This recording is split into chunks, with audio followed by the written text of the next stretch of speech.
مشتاق احمد سے. شکریہ mister chairman.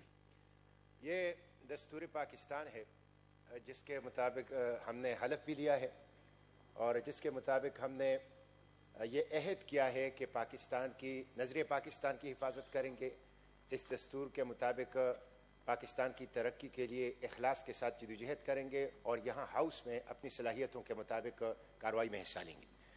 اس دستور کے 280 آرٹیکلز ہیں جس میں سے 1 سے لے کر 40 آرٹیکلز تک غریب عوام کے لیے ہیں. ان میں عوام کے جو حقوق ہیں اور حکومت کے جو فرائض ہیں وہ ذکر کیے گئے ہیں، جس میں تعلیم ہے، جس میں صحت ہے، جس میں انصاف ہے، جس میں پینے کے لیے صاف پانی ہے، جس میں ہر قسم کے استحصال سے پاک معاشرتی، سماجی، معاشی اسلام کی مساوات ہے، جس میں ہمارا عقیدہ ہے، اسلام ہے، زکوٰۃ ہے، قرآن و سنت ہے، جس میں شراب پر پابندی ہے، جس میں سود کے اوپر پابندی ہے.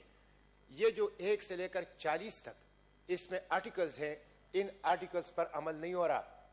اور جو 40 41 سے لے کر 280 تک آرٹیکلز ہیں جس میں سینٹ کا قیام ہے، جس میں قومی اسمبلی ہے، جس میں صوبائی اسمبلیاں ہیں، جس میں گورنر ہے، جس میں وزیر اعلیٰ ہیں، جس میں وزیر اعظم ہیں، جس میں صدر ہیں، جس میں اختیارات ہیں، وہ سب ہمارے سامنے نظر آ رہے ہیں. تو مسٹر چیئرمین، میں یہ درخواست کرنا چاہتا ہوں کہ غریبوں کے اوپر رحم کی جائے. حکومت کا یہ فرض ہے، جمہوریت کی یہ روح ہے، اکثریت جمہوریت کی ہے.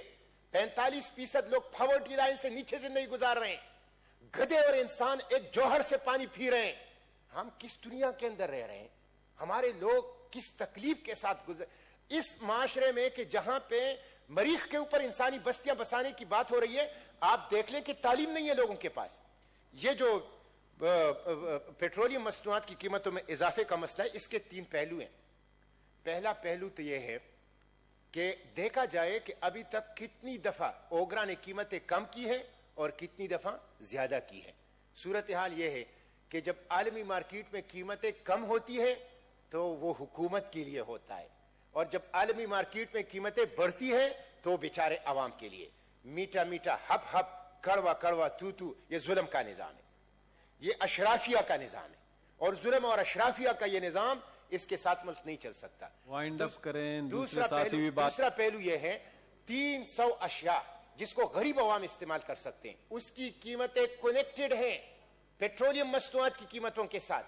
پیٹرولیم مصنوعات کی قیمتوں میں جب اضافہ ہوتا ہے، مہنگائی کا سیلاب آتا ہے اور اس کے نتیجے میں ساری چیزیں مہنگی ہو جاتی ہے.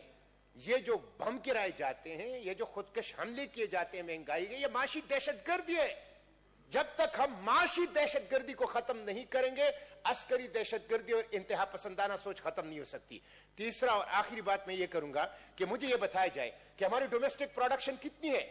میرے اندازے کے مطابق ہماری ڈومیسٹک پروڈکشن ہے بھی کافی اور اس کا پوٹینشیل بھی ایکسپینشن کا کافی زیادہ موجود ہے، لیکن ڈومیسٹک پروڈکشن کو قصداً عمدن سازش کے تحت ایکسپلائٹ نہیں کیا جا سکتا، نہیں کیا جا رہا، تاکہ غریب عوام کو فائدہ منتقل نہ ہو جائے اور باہر سے جو پیٹرولیم کی مصنوعات منگوائی جاتی ہے اس کے نتیجے میں کمیشن بھی لیا جاتا ہے، اس کے نتیجے میں اپنی جیبیں بھی بھری جاتی ہیں. تو میں سمجھتا ہوں کہ حکومت کو ان 3 پہلوؤں کے اوپر، ہماری ڈومیسٹک پروڈکشن کتنی ہے، پوٹینشیل کتنا ہے، حکومت نے کتنا اس کو ایکسپلائٹ کیا ہے، کتنی دفعہ قیمتیں کم ہوئی ہیں، اس کا فائدہ کتنا عوام کو منتقل کیا گیا ہے، اور تیسری بات یہ کہ اس کے نتیجے میں جو ہمگیر مہنگائی آتی ہے، جو سیلاب آتا ہے، اس کو کمپنسیٹ کرنے کے لیے حکومت کے پاس کیا اقدامات ہیں. بہت شکریہ. تھینک یو جی، تھینک یو ڈاکٹر.